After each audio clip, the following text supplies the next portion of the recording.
لبيك اللهم لبيك لبيك لا شريك لك لبيك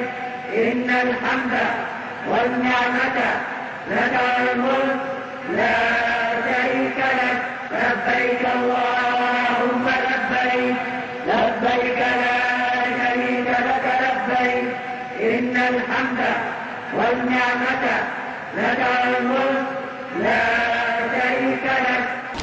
اعوذ باللہ من الشیطان الرجیم. بسم اللہ الرحمن الرحیم. اللہم ارزقنی حج بیتک الحرام فی عامی ھذا وفی کل عام. بار پروردگارہ مجھے اس سال اور ہر سال حج کرنے کی توفیق عطا فرما. یہ حج کا صرف اگر انسان نیت رکھے کہ میں اس سال حج پہ جاؤں گا اور کوئی کوشش بھی نہیں کرے لیکن نیت رکھے، اس کی نیت ہو کہ حج پہ ہر سال جائے گا، تو یہ بھی اس کے لیے بہت سارے فوائد اور اس کی مال و دولت میں اضافے کا سبب بنتے ہیں. تو حج ایک ایسی عبادت ہے. اچھا، بہت سے لوگ یہ سمجھ رہے ہوتے ہیں کہ حج ان کے اوپر نہیں ہے جبکہ حج ان کی گردن پہ ہوتا ہے. اب مثال کے طور پر ایک بزنس مین ہے، اس سے اگر ہم ابھی بولیں کہ تم حج پہ چلے جاؤ، حج تمہارے اوپر فرض ہے، تو وہ کہے گا کہ میں تو مقروض ہوں، میرے پاس اتنے پیسے ہی نہیں ہیں، حج اس وقت 10 لاکھ کا ہو رہا ہے، تو میں ٹھیک ہے میں بہت بڑا بزنس مین ہوں لیکن میں مقروض ہوں، میں حج پہ نہیں جا سکتا. تو بات یہ ہے کہ اس سال یا ابھی جو موجودہ صورتحال ہے اس میں ہے حج 10 لاکھ کا مثال کے طور پر، یا 12 لاکھ کا، یا 15 لاکھ کا، پھر پرائیویٹ آفیشل جو بھی ہے. اس سے پہلے جو حج تھا وہ کتنے کا تھا؟ تو مثال کے طور پر اگر ایک شخص جو کام کر رہا ہے یا بزنس کر رہا ہے وہ 30 سال سے یا 40 سال سے کما رہا ہے، اگر 40 سال میں ایک سال بھی ایسا آ گیا کہ اس کے سال کے خرچے کے علاوہ اتنا پیسہ اس کے پاس تھا جس میں وہ حج پہ جا سکتا تھا، تو حج کا وجوب اس کی گردن پہ آ جائے گا. اب اگر اس نے نام نہیں لکھوایا، اس کے بعد وہ پیسہ خرچ ہو گیا اور اس کو پتہ بھی نہیں ہے کہ حج اس کی گردن پہ ہے، لیکن حج اس کی گردن پر ہے اور حج اسے کرنا چاہیے تھا، اس نے نہیں کیا، اس کے بعد مقروض ہو گیا. تو حج کے لیے دو نماز بھی فرض ہے، زکوٰۃ بھی فرض ہے، روزہ بھی فرض ہے، لیکن حج اس میں ایک الگ سے اس کی دقت ہے. وہ دقت یہ ہے کہ حج کا وجوب فوری ہے. جیسے ہی آپ مستطیع ہوئے حج کا وجوب آپ کی گردن پر آ جائے گا، اور یعنی ایک فوری یہ ہے کہ آپ کو فوراً اسی سال حج کو انجام دینا اور انتظار نہیں کرنا کہ بعد تک اس کو جو وہ پینڈنگ میں ڈال دیں. تو اور دوسرا یہ کہ مستقر ہو جاتا ہے یہ گردن پر. اگر ایک مرتبہ اتنے پیسے، استطاعت مالی اور استطاعت بدنی جمع ہو گئی اور آپ نے حج کو کہا میں اگلے سال کر لوں گا، اور اگلے سال پھر حالات اور وسائل فراہم نہیں ہوئے، تو حج کا وجوب آپ کی گردن پہ آ گیا تھا. اب حج کرنا آپ کے اوپر فرض ہے، بھلے سے قرضے لے کر آپ کو حج کرنا پڑے. دوسرا مسئلہ یہ ہے کہ ان لوگوں کا جو بہت بیمار ہو جاتے ہیں، پھر وہ ہاسپٹلوں میں اپنا پیسہ لگاتے ہیں اور ان کو پتہ ہوتا ہے کہ وہ صحیح نہیں ہوں گے اور اسی حال میں وہ اس دنیا سے چلے جاتے ہیں اور حج وہ نہیں کرتے، تو ان کی گردن پر بھی حج ہے. کس طرح سے حج ہے؟ وہ تو بوڑھے ہیں، بیمار ہیں، کینسر کے پیشنٹ ہیں، یا ٹی بی کے، یا کسی اور کے، یا ضعف کی وجہ سے وہ حج پہ نہیں جا سکتے. تو اگر ایک انسان بڑھاپے یا بیماری کی وجہ سے استطاعت بدنی نہیں رکھتا ہو، خود حج پہ نہیں جا سکتا ہو، تو اس کا فرض اس کو چاہیے، اس کے اوپر واجب ہے کہ وہ کسی شخص کو اپنی طرف سے حج کرنے کے لیے بھیجے. پہلے تو یہ ہوتا تھا کہ لوگ چارپائی کے اوپر جو ہے وہ اپنی والدہ اور والد کو جو ہے وہ حج کراتے تھے، لیکن آج کل جو ہے وہ سعودی گورنمنٹ اس کی اجازت نہیں دے گی. تو اب یہ کہ اگر ایک شخص بیمار ہے، اس کے پاس پیسہ ہے لیکن وہ خود پرسنلی جو ہے وہ حج پہ نہیں جا سکتا، اپنی جسمانی کیفیت کی وجہ سے، اور اس کی بیماری ختم ہونے والی نہیں ہے یا بڑھاپا اس کا ختم ہونے والا نہیں ہے، اسے اتنی طاقت نہیں ہے کہ وہ خود حج پہ جا سکے، تو اس کا فرض ہے کہ وہ کسی شخص کو ہائر کرے، کسی شخص سے ریکویسٹ کرے اور اس کو اپنی طرف سے جو ہے وہ حج پہ بھیجے. تو جب وہ شخص جا کے حج کرے گا اس کی طرف سے، تو اس کا حج جو ہے وہ ادا ہو جائے گا. یہ دو مسئلے ہم نے آپ کو جو وہ وجوب حج کے حوالے سے بیان کیے، اور اب جو ہے وہ ایک مسئلہ میں آپ کو نماز کے حوالے سے بیان کرتا ہوں. دیکھیں، نماز آپ کو میں نے بتایا کہ نماز حرم میں پڑھیں، مسجد الحرام میں زیادہ کوشش کریں جب آپ مکے میں ہو، اور جب آپ مدینے میں ہوں تو مسجد النبوی میں نماز پڑھیں. اب نماز جو ہے وہ سجدہ رکھ کے نہیں پڑھنی. ایک مسئلہ تو یہ ہے، آج میں نیا ایک مسئلہ آپ کے سامنے، اس سے پہلے میں یہ مسئلہ آپ کو بیان کر چکا ہوں کہ مدینے میں جہاں کہیں بھی آپ ہوں پوری نماز پڑھیں. جب آپ کو یہ آپشن، بھلے ہوٹل میں بھی اگر آپ پڑھیں تو پوری نماز پڑھیں، کیونکہ وہ مدینہ پورا حرم رسول صلی اللہ علیہ وآلہ وسلم ہے، جس طرح سے کہ پورا مکہ اللہ کا حرم ہے. اس میں آپ جہاں کہیں بھی نماز پڑھیں گے اللہ کے حرم میں، مکے میں جہاں کہیں بھی نماز پڑھیں گے تو وہ پھر آپ پوری نماز پڑھیں گے. تو اس کے علاوہ یہ کہ یعنی اختیار ہے، تو اختیار میں جب آپ کو یعنی یہ آپشن دیا گیا ہے کہ چاہے آپ 2 رکعت نماز پڑھ لیں مسافر والی اور چاہے پوری نماز پڑھ لیں، تو انسان فضیلتوں کو حاصل کرنے کے لیے گیا حاجی تو وہ فضیلتوں کو سمیٹ کے آئے گا اور لے کر کے آئے گا. تو عرض کیا کہ اسی لیے کہا کہ جو حاجی کی زیارت کے لیے جائے تو ایسے جیسے اس نے حجر اسود کو مس کیا. حجر اسود کو مس کرنے کا ثواب ملے گا اگر حاجی کی زیارت کے لیے جائے. تو دوسرا مسئلہ یہ کہ آیت اللہ سیستانی نے یہ مطلب لکھا ہے، اور امام خمینی تو پہلے ہی اس زمانے میں بیان کرتے تھے، اور وہی بات آیت اللہ خامنائی نے بھی کہی ہے کہ جب نماز پڑھے تو جماعت میں نماز پڑھے، امام کعبہ کے پیچھے نماز پڑھے، نماز جمعہ بھی ان کے پیچھے پڑھے. تو انہوں نے ایک مطلب لکھا ہے کہ تقیہ 2 طرح کا ہے. ایک تقیہ مداراتیہ ہے اور ایک تقیہ وہ ہے جو حفظ جان کے لیے ہو، حفظ نفس کے لیے ہو، اپنے عزت نفس کو بچانے کے لیے ہو. اب مثال کے طور پر آپ نے سجدگاہ رکھی اور وہ پولیس والا آیا، اسے پاؤں سے سجدگاہ کو مار دیا اور بولا اٹھو اٹھو اٹھو، تو آپ کی توہین کی. تو یہ جو عزت نفس تھی آپ کی، اور جس تربت پہ آپ نماز پڑھ رہے تھے اور جو عبادت تھی اس کی جو عزت تھی، یعنی وہ اس نے مجروح کی. تو اس لیے آپ کوئی ایسا کام نہ کرے جس سے حج کے اندر کوئی بھی ایسا کام جس سے لڑائی اور جھگڑا ہو، کوئی ایسا کام کرنا صحیح نہیں ہوتا. تو مجادلہ کرنا حج میں نہیں ہے. مدینے میں گو کہ حج شروع نہیں ہوتا لیکن حج کے مقدمات شروع ہو جاتے ہیں، اس لیے کہ مدینے کی زیارتیں بھی جو ہے وہ اتمام حج سے ہیں. اگر کوئی حاجی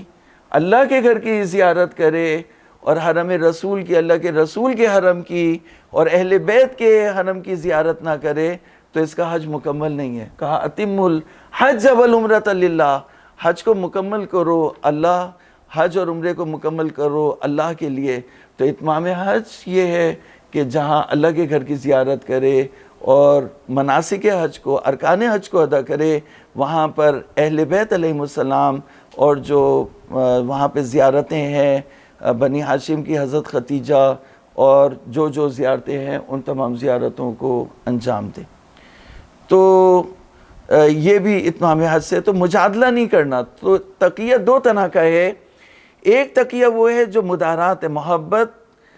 قائم کرنے کے لیے ہے، اور ایک تقیہ وہ ہے جو حفظ نفس کے لیے ہے. تو اس بنیاد پر جو چیزیں، جو شرائط ہیں کہ نماز وقت سے پہلے شروع کر رہے ہیں یا نماز جو ہے وہ کارپیٹ پہ سجدہ ہو رہا ہے، تو اگر کوشش کریں اس بات کی کہ فرش کے اوپر، زمین کے اوپر سجدہ ہو تو بہتر ہے کہ زمین کے اوپر سجدہ ہو. ورنہ اگر زمین پر سجدہ میسر نہیں ہو اور آپ اندر چلے جائیں اور کارپیٹ پہ سجدہ ہو تو کارپیٹ پہ کر لے، لیکن جو ہے وہ سجدگاہ نہیں رکھیں یا کوئی ایسا کام نہ کریں جس سے جو ہے وہ معمور آپ کو وہ کرے. اگر آپ خانہ کعبہ کو ہاتھ سے مس کریں اور وہ منع کر رہے ہیں تو پھر آپ اس کی بات مان لیں. مقام ابراہیم کو بھی آپ مس کر رہے ہیں اور وہ منع کر رہے ہیں، ہٹا رہے ہیں، تو آپ ہٹ جائیں. تو کسی طرح بھی ان سے الجھنا جو ہے وہ صحیح نہیں ہے. تو یہ ایک مسئلہ جو ہے وہ یہ تو میں نے آپ کو نماز کا بتایا. تو فرض حج کے بارے میں جو ہم نے بات کہی تھی اس میں جو ایک بات تھی وہ رہ گئی تھی، اور وہ بات یہ تھی کہ مسئلہ نمبر 45 میں جو مشترکہ اس میں ہے، اس میں بیان کرتے ہیں کہ ایک شخص کے پاس پیسہ نہیں ہے حج کرنے کے لیے. حج کرنے کے لیے اس کے پاس پیسہ نہیں ہے لیکن پراپرٹی رکھتا ہے، ملکیت ہے، اس کے پلاٹ ہیں یا اس کی زمینیں ہیں یا اس کے فلیٹ ہیں یا باغات ہیں یا کھیتی ہے، گاؤں میں کسی جگہ اس کی ساری چیزیں ہیں. تو فرماتے ہیں کہ اگر اس کے پاس پیسہ نہیں ہے تو پراپرٹی کو بیچ کر یہ حج پہ جائے گا، پراپرٹی کو جو ہے وہ بیچے گا اور بیچ کر جو ہے وہ حج پہ جائے گا. تو حج پہ جانا اس کے لیے فرض ہے. جی جی مر گیا تو مطلب وصیت کر کے جائے گا نا، وصیت کر کے جائے گا کہ مطلب میرا جو ہے وہ میرے اس پہ حج کیا جائے. وصیت کا ہے اس میں ایک مسئلہ، وہ ایک الگ مسئلہ ہے، ٹھیک ہے، اس کے بارے میں بات کریں گے. صلوات پڑھے محمد والے میں. ایک مسئلہ جو ہے وہ ہم آپ کو طواف کے حوالے سے ہم بات کر رہے تھے، تو ہم نے آپ کو بتایا کہ عمرہ تمتع کے 5 ارکان ہیں، 4 ارکان ہیں اور 5 جو ہے وہ عمرہ مفردہ کے ہیں. تو 5 - 4 عمرہ تمتع کے ہیں اور 5 جو ہے عمرہ مفردہ کے ہیں. تو عمرہ مفردہ کے جو 5 ارکان ہیں وہ ہے احرام، طواف، سعی بین صفا اور مروہ، تقصیر اور طواف النساء. طواف النساء میں نماز بھی شامل ہے. تو طواف اور نماز طواف، جیسے دوسرا رکن طواف ہے تو نماز طواف اس کا حصہ ہے. تو طواف اور نماز طواف، تو پہلے دوبارہ سے بیان کرتے ہیں. عمرہ مفردہ میں 5 ارکان ہیں، احرام، پھر اس کے بعد طواف، نماز طواف، پھر سعی بین صفا اور مروہ، پھر اس کے بعد تقصیر اور اس کے بعد جو ہے وہ طواف النساء. یہ عمرہ مفردہ میں تھے. لیکن جو دور سے گئے، 45 میل یا 96 کلومیٹر دور سے مکے گئے حج کرنے کے لیے، تو ان کا حج حجۃ الاسلام، پہلا حج تو حجۃ الاسلام ہے، اور وہ حج کرنے کے لیے گئے تو وہ پہلے عمرہ تمتع کریں گے. تو عمرہ تمتع میں کتنے رکن ہیں؟ طواف النساء کو آپ مائنس کر دیں گے تو 4 رکن بچ جائیں گے، احرام، طواف اور نماز طواف اور سعی بین صفا اور مروہ اور چوتھا تقصیر. تو اب وہ مسجد شجرہ سے آئے یا جدے میں فلائٹ اتری جو جوفہ سے، جوفہ گیٹ وے جوفہ ہے، جوفہ سے میقات سے انہوں نے احرام باندھا اور اس کے بعد اللہ کے گھر کی طرف چلے لبیک اللہم لبیک کہہ کر. کیا چیز؟ نہیں، ہمارے لیے نہیں ہے، وہ دوسرے لوگوں کے لیے جو شام سے آئے یا لملم ہے یا کرن المنازل ہے یا وادی ہے، یہ جو دوسرے وہ عراقیوں کے لیے ہیں جو وہ، تو وہ ان کی بات نہیں کر رہے. ابھی ہم پاکستان اور ہندوستان کی بات کر رہے ہیں. یہاں پہ سے جو آئے گا تو وہ 2 ہی جگہ ہیں، جوفہ اور کیا کہتے ہیں جو وہ آپ کا کیا کہتے ہیں مسجد شجرہ، جسے ذوالحلیفہ کہتے ہیں. بہت سے لوگ ذوالحلیفہ کہتے ہیں، لیکن بہرحال جو میں نے پڑھا ہے وہ ذوالحلیفہ. تو آپ نے احرام باندھا اور اس کے بعد آپ اللہ کے گھر کی طرف چلے لبیک اللہم لبیک کہتے ہوئے. اس کے بعد آپ نے احرام، اس کے بعد آپ اللہ کے گھر پہنچے اور آپ نے جہاں حجر اسود تھا اور لائن کھینچی ہوئی تھی، لائن کے اندر سے آپ نے طواف کو شروع کیا. تو ہم نے یہ بتایا کہ جو آپ کا لیفٹ شولڈر ہے، بایاں کاندھا، وہ پیرالل سامنے ہونا چاہیے خانہ کعبہ کے. تو دیکھیں یہ جیسے خانہ کعبہ کا ماڈل میرے سامنے ہے، آپ اس کو دیکھ سکتے ہیں. یہ خانہ کعبہ کا جو ماڈل ہے یہ سامنے ہے، ٹھیک ہے نا. اب یہ جو جگہ ہے، یہ دروازے کے برابر میں جو کونا ہے یہ حجر اسود ہے. یہاں ایک لائن کھینچی ہوئی ہے، لائن کے اندر سے آپ کھڑے ہوئے اور آپ نے جو ہے وہ طواف شروع کیا. تو آپ کا لیفٹ شولڈر جو ہے وہ خانہ کعبہ کے جو ہے وہ پیرالل ہو، ساتھ ہو. تو اب اگر لیفٹ شولڈر جیسے آپ چلنا شروع کیا آپ نے، تو کعبہ تو 4 کونے ہیں اس کے، اور آپ جب مڑے تو ازدحام کی وجہ سے، کثرت کی وجہ سے آپ نے لیفٹ شولڈر کا خیال نہیں رکھا. تو مثال کے طور پر اب جیسے میں یہاں پر چلنا شروع ہوا اور اس کے بعد جو چلنا شروع ہوا اس کے بعد میں نے لیفٹ شولڈر کا خیال نہیں رکھا اور میں صحیح سے نہیں مڑا اور ازدحام میں یوں چلنا شروع ہو گیا جس ڈائریکشن میں جا رہا تھا. تو یہاں پر خانہ کعبہ کی پشت ہو جائے گی مجھے، تو مجھے صحیح سے مڑنا ہوگا. تو اسی طرح سے اگر میں بالکل زیادہ مڑ گیا تو میرا چہرہ جو ہے وہ بالکل خانہ کعبہ کی طرف ہوگا. تو پھر میں طواف کیسے کروں گا، آگے کیسے بڑھوں گا؟ تو آگے نہیں بڑھ سکتا میں. تو آگے بڑھنے کے لیے مجھے اس طرف ہونا ہوگا، رائٹ کی طرف ہونا ہوگا. اور اگر میں بالکل لیفٹ کی طرف ہو جاؤں گا تو میرا رخ خانہ کعبہ کی طرف ہو جائے گا، اور اگر بالکل رائٹ ہو جاؤں گا تو خانہ کعبہ سے پشت ہو جائے گی۔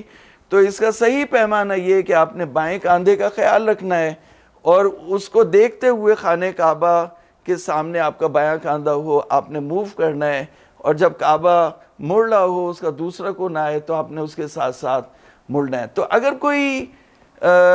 یعنی ازدحام کی وجہ سے اور زیادہ رش کی وجہ سے اگر کوئی صحیح سے اپنے کندھے کو مینٹین نہ کر پائے اور خانہ کعبہ کی پشت ہو جائے، تو جتنا حصہ وہ یعنی صحیح ڈائریکشن میں نہیں گیا تھا، اتنا حصہ وہ واپس آ جائے تو واپس آ جائے، نہیں تو پھر وہ ایک اور چکر لگا کے اس جگہ پر واپس آئے، اور پھر وہاں سے جو وہ جہاں سے صحیح کندھا تھا وہاں سے وہ شروع کرے۔ تو کہتے ہیں کہ اگر کوئی شخص جو وہ یعنی ازدحام کی رش کی وجہ سے اگر اس کی پشت سے کعبہ ہو جائے تو اسے چاہیے کہ دوبارہ اسی جگہ پر پلٹے، تو لیکن اگر رش کی وجہ سے نہ ہو تو اور اس نے خیال نہیں کیا تو اس کا طواف باطل ہو جائے گا۔ تو خیال کرنا جو ہے وہ ضروری ہے بائیں کندھے کا، کہ بایاں کندھا آپ کا پیرلل ہو خانہ کعبہ سے، خانہ کعبہ کے سامنے ہو آپ کا کندھا،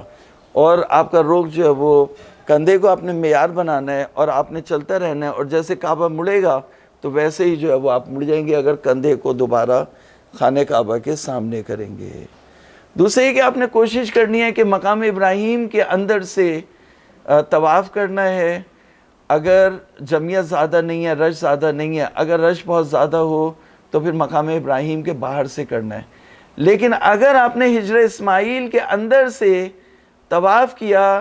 تو طواف باطل ہے آپ کا۔ اگر ہجر اسماعیل کے باہر سے آپ نے طواف کرنا ہے، اندر سے طواف کیا تو طواف باطل ہے۔ تو یہ طواف کے حوالے سے ہم نے آپ کو جو ہے وہ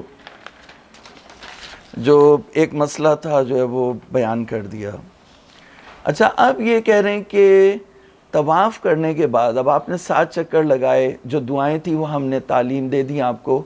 اس کے بعد کہتے ہیں کہ مستحب ہے کہ انسان زمزم کے پانی کو پیے۔ تو جب وہ خانہ کعبہ کا جو کونا ہے حجر اسود، وہاں سے وہ صفا کی طرف آ رہا ہوگا تو راستے میں ایک مقام پڑتا ہے جسے کہتے ہیں زمزم کا چشمہ، تو وہ پتہ کرے گا اور زمزم کا جو چشمہ ہے اس کو فائنڈ آؤٹ کر کے وہ وہاں سے پانی پیے گا، اور جب وہ پانی پیے گا تو حدیث میں ہے کہ مستحب ہے کہ طواف کے بعد اور سعی بین صفا اور مروہ سے پہلے زمزم کے کنویں کے پاس جائے اور اس سے پانی پیے، اور اپنی کمر اور اپنے پیٹ کے اوپر جو پانی کو ڈالے۔ ظاہر احرام پہنا ہوا اس نے تو سلے ہوئے کپڑے تو ہے ہی نہیں، تو اپنے شکم پر اور اپنی کمر پر اور اپنے چہرے پر پانی ڈالے، اور ڈالنے کے بعد یہ دعا کہے، یہ دعا پڑھے، اللہم اجعلہ علما نافعا ورزقا واسعا وشفاء من کل داء وسقم۔ پروردگارا اس پانی کو میرے لیے علم نافع مفید علم قرار دے اور وسیع رزق قرار دے،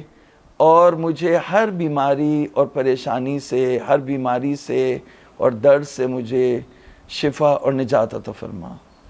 یہ دعا پڑھنے کے بعد جو وہ صفا جو ہے وہ صفا کی پہاڑی کے اوپر جائے گا۔ اب تو وہ لیول کر دی، پہلے وہ پہاڑی تھی، اب صرف ایک تھوڑی سی چوٹی رہ گئی ہے، تو وہ اس چوٹی کے اوپر چڑھے گا، جتنی بھی وہ چوٹی رہ گئی ہے۔ وہاں پہ چڑھنے کے بعد ابھی اس نے اپنا جو وہ سعی بین صفا اور مروہ شروع نہیں کی، تو سعی بین صفا اور مروہ اس نے شروع نہیں کی تو وہ کیا کرے گا کہ وہ خانہ کعبہ کی طرف دیکھے گا اور اللہ کو بزرگی سے یاد کرے گا، اور اللہ تعالیٰ کی نعمتوں کو ریکال کرے گا کہ اللہ تعالیٰ نے مجھے بہت زیادہ نعمتیں عطا کی ہیں، تو اللہ تعالیٰ کی نعمتوں کو وہ یاد کرے گا۔ اور یاد کرنے کے بعد فرماتے ہیں کہ وہ جو ہے وہ 7 مرتبہ کہے گا اللہ اکبر، اور 7 مرتبہ کہے گا الحمدللہ۔ یعنی کوہ صفا کے اوپر وہ چڑھا ہوا ہے، اور کوہ صفا وہ ہے کہ اگر جب اس کی صحیح ختم، ابھی تو شروع نہیں ہوئی، جب ختم ہو جائے گی تب بھی وہ اتنا رکے، مستحب ہے کہ 1 گھنٹہ کم سے کم اتنا کہ سورہ بقرہ پڑھ لے، اتنا وہ ضرور رکے، وہاں پہ دعائیں مانگے، وہاں دعائیں قبول ہوتی ہیں کوہ صفا پر۔ تو وہاں پہ رکنا جو ہے وہ بہت مستحب ہے۔ تو کہا کہ کوہ صفا پہ کھڑے ہو کے کعبے کی طرف رخ کرے گا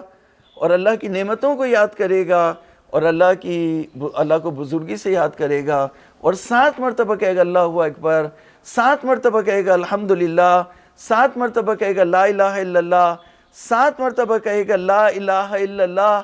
وحدہ لا شریک لہ لہ الملک و لہ الحمد یحیی و یمیت وہو حی لا یموت بیدہ الخیر وہو علی کل شیء قدیر۔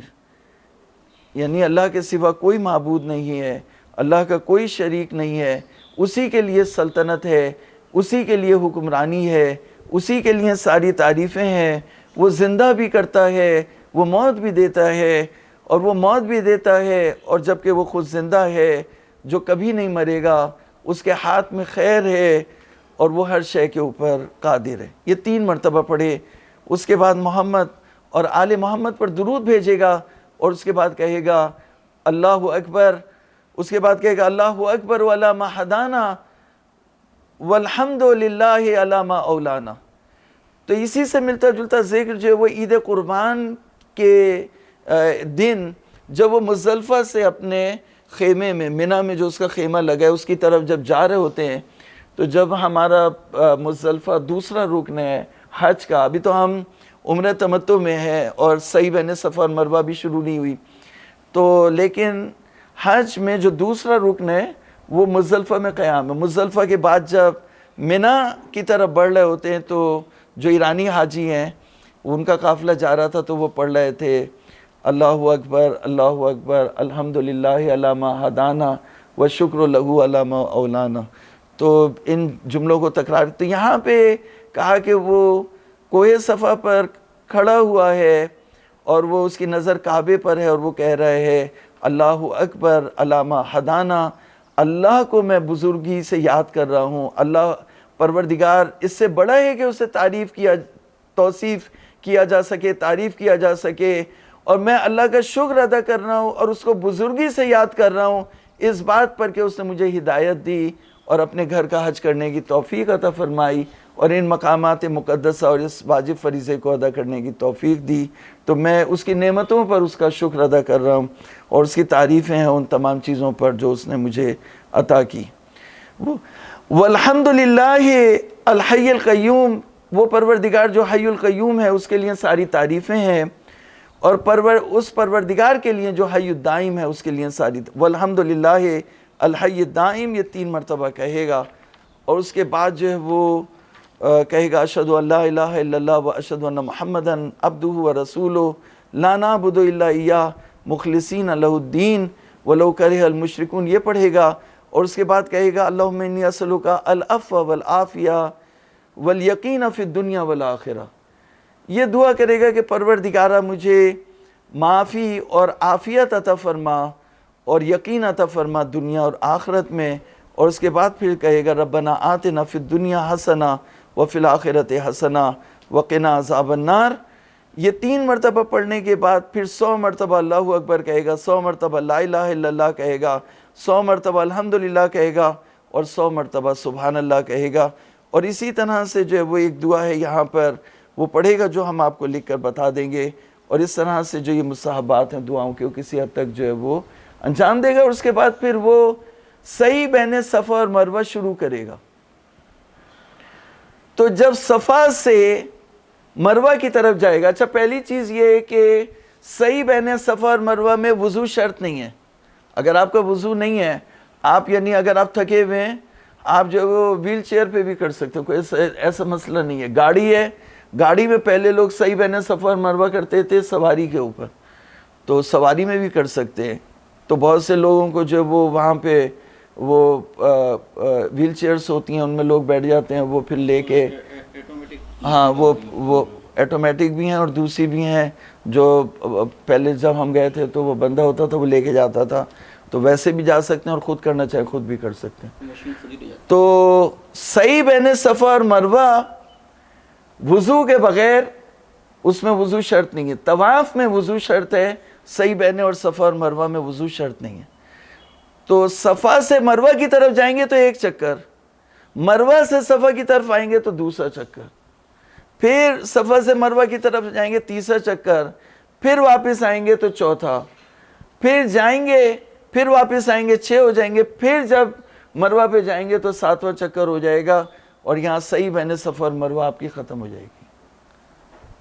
اچھا، اب حکم یہ ہے کہ مستحب ہے کہ جب وہ گرین بتیاں آئیں گی راستے میں تو وہاں پہ آپ نے ہرولہ کرنا ہے، یعنی بھاگنے والی پوزیشن کرنی ہے، تھوڑا سا جیسے جاگنگ کر رہے ہوتے ہیں اس طرح سے اس ایریے کو آپ نے کور کرنا ہے، جاتے میں بھی اور واپسی میں بھی۔ جو گرین ایریا ہوگا گرین بتیوں کا وہاں پہ آپ نے ہرولہ کرنا ہے۔ عورت کے لیے حکم نہیں ہے، حالانکہ جب ہرولہ کیا تھا تو حضرت حاجرہ نے کیا تھا، حضرت حاجرہ بی بی حاجرہ پانی کی تلاش میں اسماعیل کے لیے آپ 7 چکر بھاگی تھی، صفا اور مروہ، صفا سے مروہ کی طرف، مروہ سے صفا کی طرف۔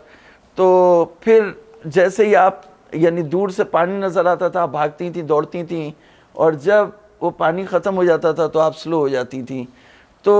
حاجی بھی اسی طرح کرے گا۔ خواتین کے لیے مستحب نہیں ہے ہرولہ کرنا، مردوں کے لیے مستحب ہے۔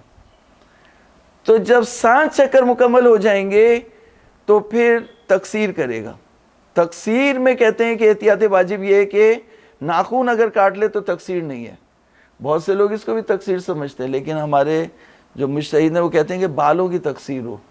تو اب بالوں کو ہلکا کرے گا، داڑھی کو ہلکا کرے، داڑھی کے بال ہلکے کرے، مونچھوں کے بال ہلکے کرے، اور سر کے، ان میں سے کسی ایک بالوں کو وہ ہلکا کرے گا کہ تقصیر کا جو عنوان ہے وہ صادق آ جائے۔ اہل سنت میں ہے وہ گنجا کر لیتے عمرہ کرنے کے بعد، لیکن عمرہ تمتع میں اگر کوئی اپنے آپ کو گنجا کرتا ہے تو حرام ہے، اس لیے کہ حج میں جب آپ وہاں پہ 10ویں کے دن آپ منی میں آئیں گے اور بڑے شیطان کو کنکر ماریں گے اور اس کے بعد قربانی کریں گے، تو اس کے بعد جو وہ حلق کرنا ہوتا ہے، گنجا ہونا ہوتا ہے، تو سر کو تراشنا اس وقت ہوتا ہے، حج کے مناسک انجام دینے کے بعد گنجا ہونا ہوتا ہے۔ تو عمرہ تمتع میں اگر کوئی گنجا ہوگا تو وہ حرام ہے۔ تقصیر جو ہے وہ تقصیر کرنا چاہیے تو تقصیر کرے گا، اور اسی طرح سے جو خواتین ہیں وہ بھی کینچی ہوتی ہے وہ اپنی لڑیاں لے کے جو ہے وہ اسے ہلکی کرتی ہیں تو وہ بھی تقصیر کریں گی، اس طرح سے کہ کوئی ان کے بالوں کو نہ دیکھے تو وہ تقصیر کریں گی، اور اس طرح یہاں عمرہ تمتع مکمل ہو جائے گا، ان کا احرام اتر جائے گا،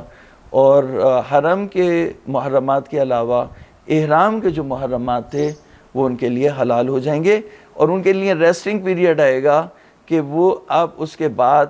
جو 8 ذی الحج سے حج کے احرام یعنی حج کا احرام جو باندھنا ہے مستحب، وہ 8 ذی الحج کو جو یوم الترویہ کہتے ہیں، جس دن وہ پریپیئر کرتے یہ کہ شام کے وقت جو ہے وہ قافلے والے شام کے 8 ذی الحج کی شام کو، یعنی 9 کی شب ابھی لگی نہیں ہوتی، کہ احرام باندھ لیتے ہیں اور باندھ کر جو ہے وہ منی کی طرف روانہ ہوتے ہیں، تو منی کی نہیں، عرفات کی طرف۔ تو عرفات پہلا جو رکن ہے حج کا وہ ہے قیام کرنا ہے میدان عرفات میں، تو اس کے لیے روانہ ہوتے ہیں، تو اس کے بارے میں ہم آپ کو جو ہے وہ انشاءاللہ نیکسٹ سیشن میں بتائیں گے۔ تو اس سے پہلے صرف اتنی بات ہے کہ 8 ذی الحج کو